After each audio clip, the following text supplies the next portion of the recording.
Yes, I mean, I haven't made a movie in like 5 years, so this is something that I've been wanting to tell for a long time.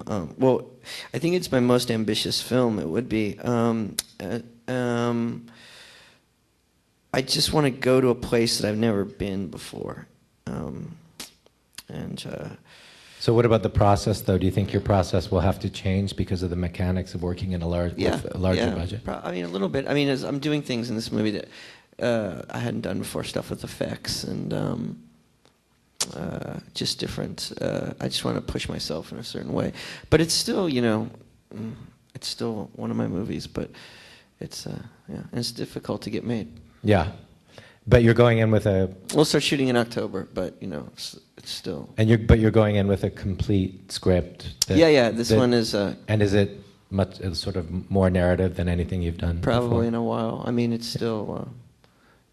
I'm still going to mess about a bit. Well, that's cool. I think we're probably... Kathleen and Daniel, time-wise, when should we get to the Q&A? Where are they? Huh? Should we start now? Okay, because I was going to talk about Ken Park and show a clip, but I think we'll just skip that. Ken Park. Man, can I see a clip? I've never, Oh yeah, he hasn't seen Ken Park. It's based on his script. So let's watch the one clip from Ken Park, which is my favorite clip in the movie, and then we'll take questions from the audience.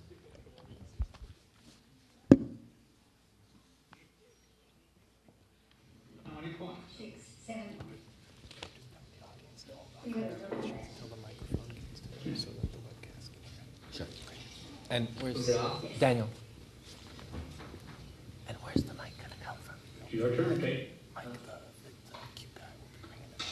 So he'll be taking it around. Okay.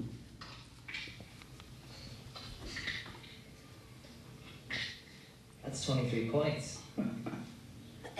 Good one. Good flash.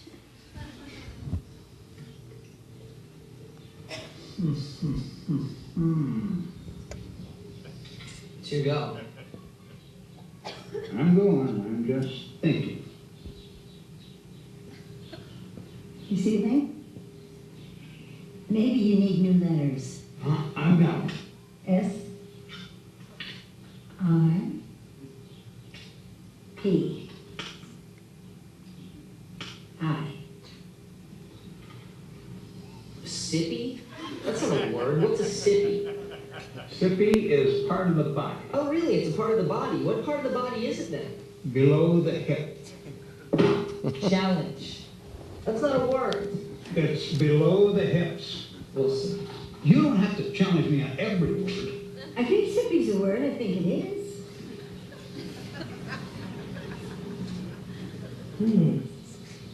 Well, it's not in here. You're a liar. Because I see sip and then I see sepia. But there is no sippy. You're a liar. I am not a liar. I know it's a word. He's not a liar. Oh, really? Then how come it isn't in there? I don't know. Maybe they don't use it anymore. It's medical. Maybe it's an old word. You know what? This is bullshit. And you are technically disqualified for lying to me. Oh, Kate. That's it. I quit. You can't quit. You're disqualified. Where are you going? Don't go away. Congratulate me. You know what, Gramps? You're a bullshit artist. I got the most points, and I win the game. Let's see. 94 for Grandma, 110 for Kate here, and Grandpa's disqualified for being a cheater. And I win.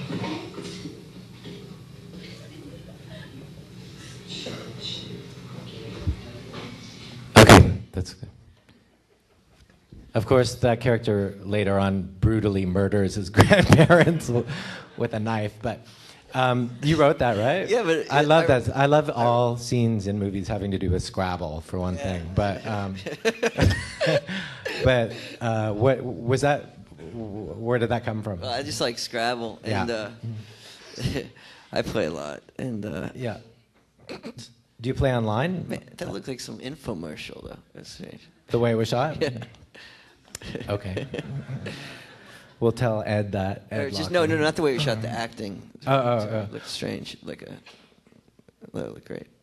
Okay, so enough of my questions. What we're going to do is somebody's going to be passing around a microphone. So if you have a question, please wait till you get the microphone and speak into it. So if anyone has a question, just... Okay, there's one over there.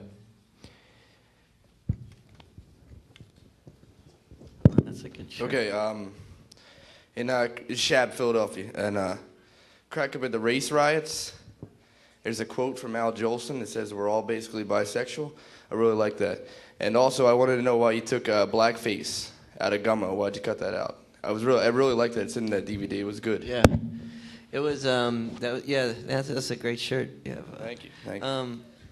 It was, I did this scene with, it was a minstrel scene, and I think what happened was, so what happened, it was I really liked this scene, yeah, I was a minstrel tap dancing guy, and it just, when we put it together, there's a lot of scenes that I had to cut out of Gummo, there's like, but when we put it together, when I ran it, it just kind of, it was really strong, like it was interesting on its own, but I felt like it took away from the flow of the film. A lot of scenes that were good, like on like their own, didn't work so well within the whole of the film. But that was one of them. But yeah, I should do some DVD thing someday. Like what? Well, yeah, it'd be cool to put the deleted. Yeah, it'd be interesting to see that. Would you ever do like a remake of the Jolson story? I wanted to do that. I wanted to make like an Al Jolson. I wanted to do this thing with Tom Cruise playing.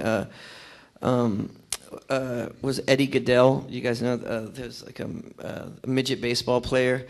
It was in the 50s, and the strike zone was really small, and a dwarf, and so I think the Yankees pulled him out, and I mean he played like one inning, and I wanted to make the Eddie Goodell story, and he played one inning in his career. Yeah, they walked him because the strike zone is like an inch, an inch big, but I wanted to do that in this kind of minstrel way, and I wanted fashion, and I wanted Tom Cruise to play it on his knees. Well, you still have time to do that. Okay, next.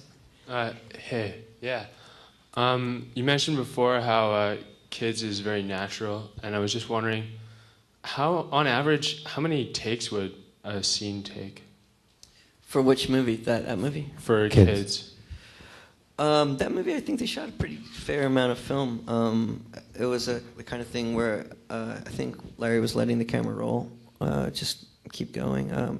Takes, I mean, certain things like the one on the couch with the boys, it was just once, you only get that one try. Other things you just do multiple times. It's more difficult when you're working with non-actors to do lots and continuous takes.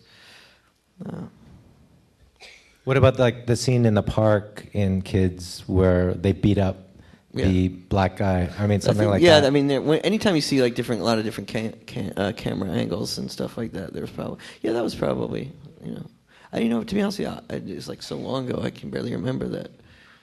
For me, but there's whole years I can't remember. I can believe that. We won't go into that at the moment. But okay, somebody else? I was just wondering in your films, particularly Kids, and you didn't watch Ken Park, and not so much, in Gummo as well, your music cues, do you write them as you're writing, or is it something that you let the editor take care of? Like, especially like when Casper gets in a fight with the one, I think he might be a drug dealer or whatever in the park, when they all rush him, like, did you, like that song, was that like something you wrote beforehand, knowing that you're going to put it in that scene, or did it just work out that way after? Yeah, the Dana Johnson song. Music's really a big part of movie making for me, and so a lot of times I'll know like beforehand, like there's specific songs that I'll imagine a scene. I can think of the scene only with the song, and so a lot of times I write with the song in mind. Or what happens is I'll be listening to certain kinds of music. Like I've listened to this guy Washington Phillips, who this singer from the 20s.